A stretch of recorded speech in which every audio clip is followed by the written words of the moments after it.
Good Friday evening to you. I'm Jeffrey Daugherty, the Christian Whistleblower. Welcome to the Gospel Truth Channel. Who am I? I spent 20 years as a Christian minister. I have a Bible college graduate. I have over 100,000 hours of study in the biblical scriptures. And I'm here to bring you evidence that I think conclusively proves that Christianity is a fear and guilt control matrix, and that you are more than likely suffering from acute Stockholm syndrome. In fact, you are likely to fight for your captors against those that want to set you free because, like Mark Twain said, it's easier to fool someone than it is to keep them. It's easier to fool someone than to convince them that they've been fooled. Sorry, I got distracted. But that doesn't mean I'm going to stop trying. Hello, Power Vapor Supply, Sandra D'Angelo, Robert, USN Vet, Third Gen, Gypsy Soul Radio, and many more as they flood into the chat room. Hello to you on Twitter, on Facebook, on Periscope. You won't be able to see any visuals that I'm sharing.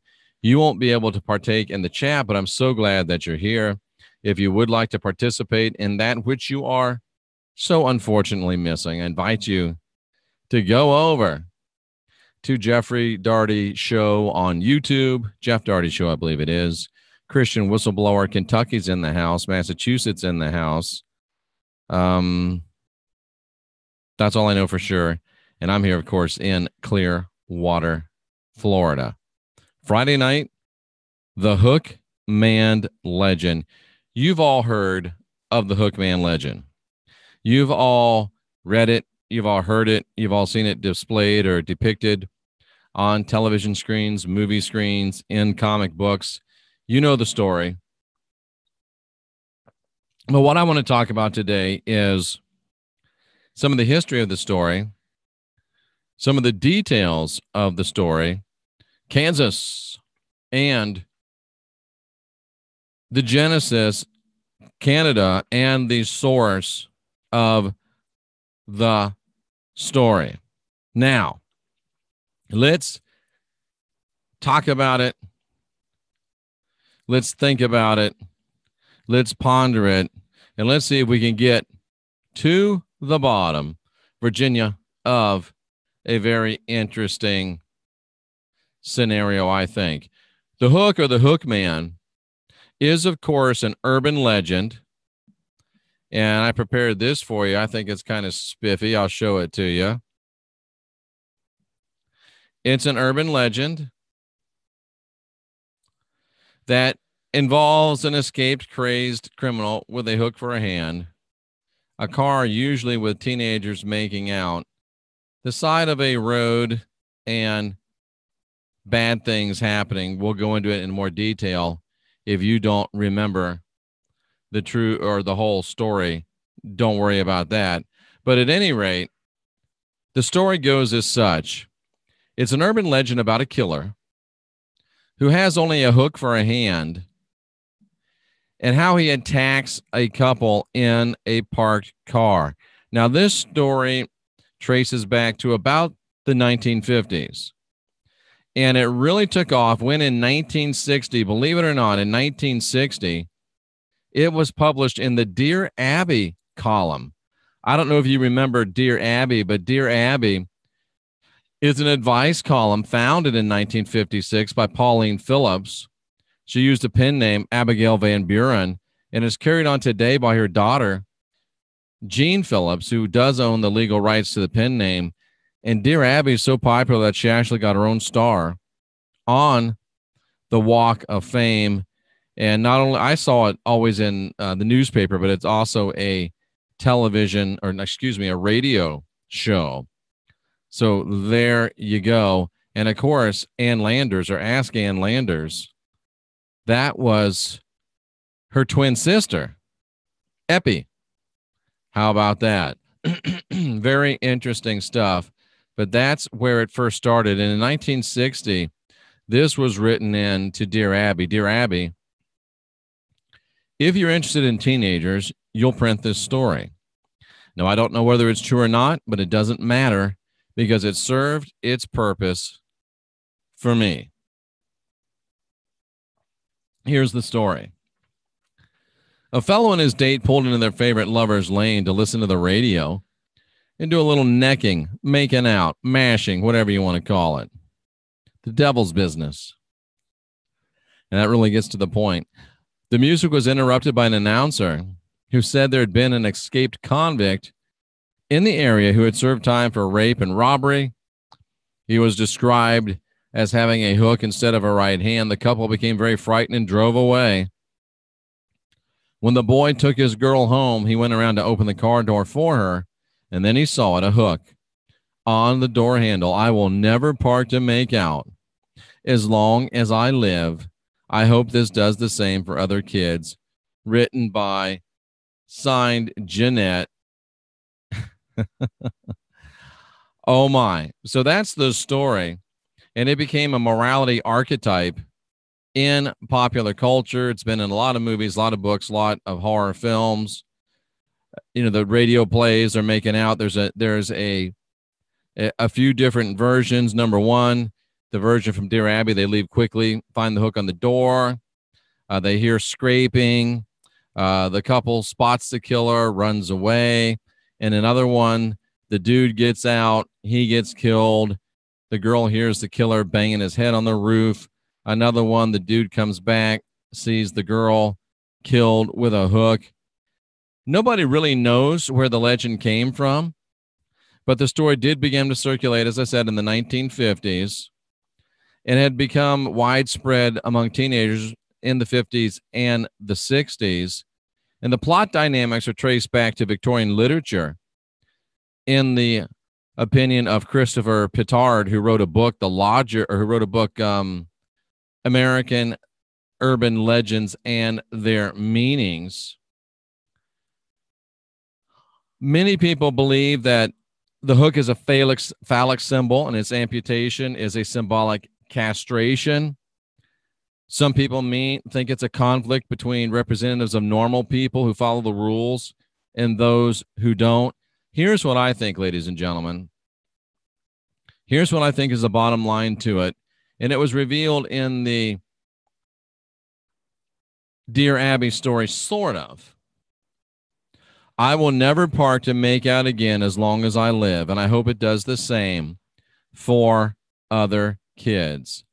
Ladies and gentlemen, I think you know that there are archonic beings, we'll call them, that feed on negative human emotions. American folklorist Bill Ellis interprets a maniac in the Hook legend as a moral custodian who interrupts the sexual experimentation of the young couple.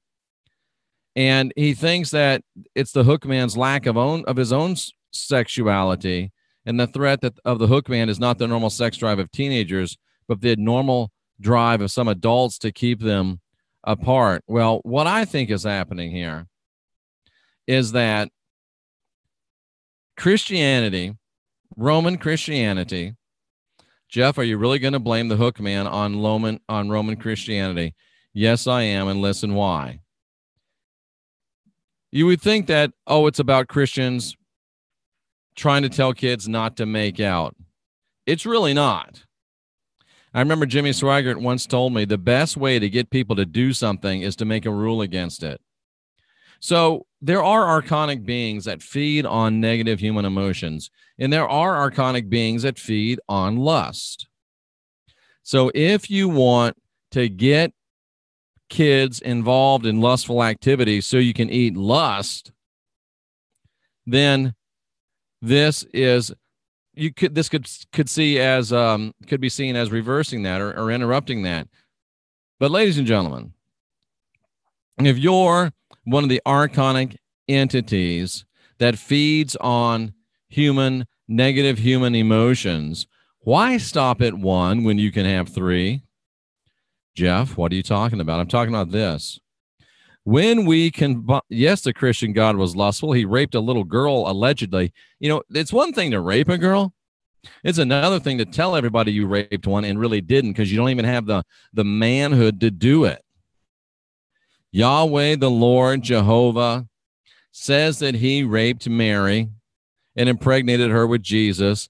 That's a lie. He didn't do it, but yet he wants us to believe that he's man enough to do it when he's not even man enough to do the deed. It never really happened. What a pathetic entity that can't even commit rape. Not that rape makes you a man. You know what I'm saying? I'm busting on him. Anyway, he's lying about it.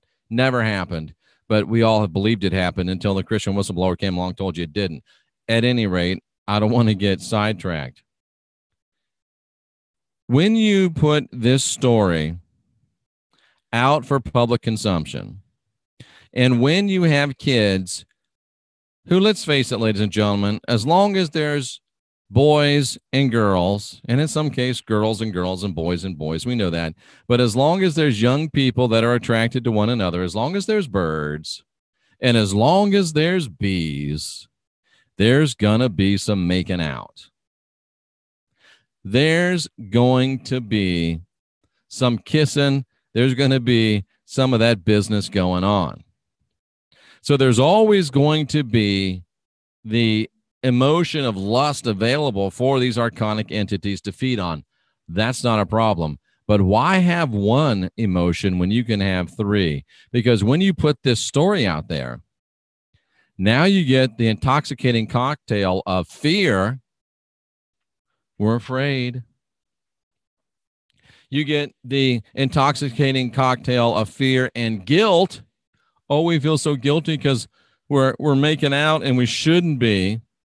And then you combine it with lust. So now you have, instead of just one emotion, you've got three. You've got fear, you got guilt, and you've got lust. And now